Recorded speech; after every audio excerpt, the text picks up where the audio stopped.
suis Ben Issa Aïcha Ali, GSPS de la région de Taoudeni Femmes. Je suis de l'Association des jeunes pour le Sahel.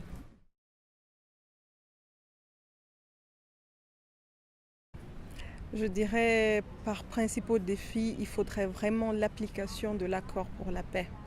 C'est l'un des principaux défis. Il faut que cet accord soit concret, qu'il soit appliqué.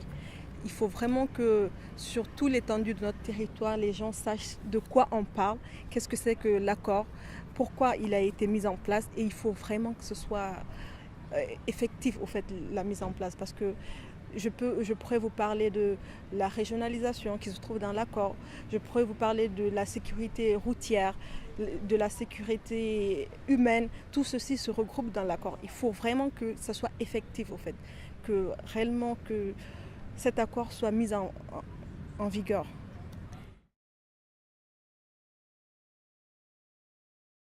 J'aimerais, il y a un truc qui me tient à cœur, c'est la sécurité routière.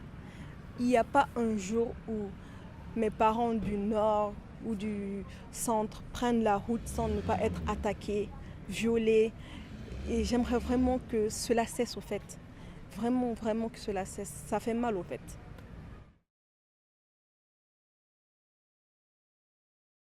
La solution, je dirais tout d'abord, c'est notre tout premier responsable, notre gouvernement. Il doit vraiment agir. Il est temps au fait. On a eu à recevoir une représentante du ministre de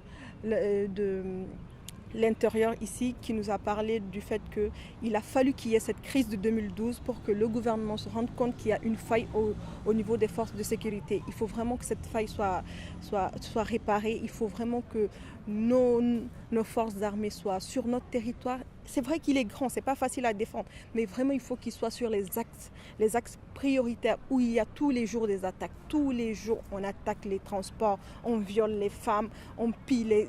Non, il faut vraiment que notre gouvernement se concentre sur ces axes principaux au fait. Et comme deuxième, comment dirais-je, intervenant, je peux dire qu'il y a nous. On a une part à jouer dans cela. Il faut vraiment qu'on essaie de mener des actions de sensibilisation, des actions d'information pour que les gens soient au courant que vraiment il y a quelque chose qui ne va pas.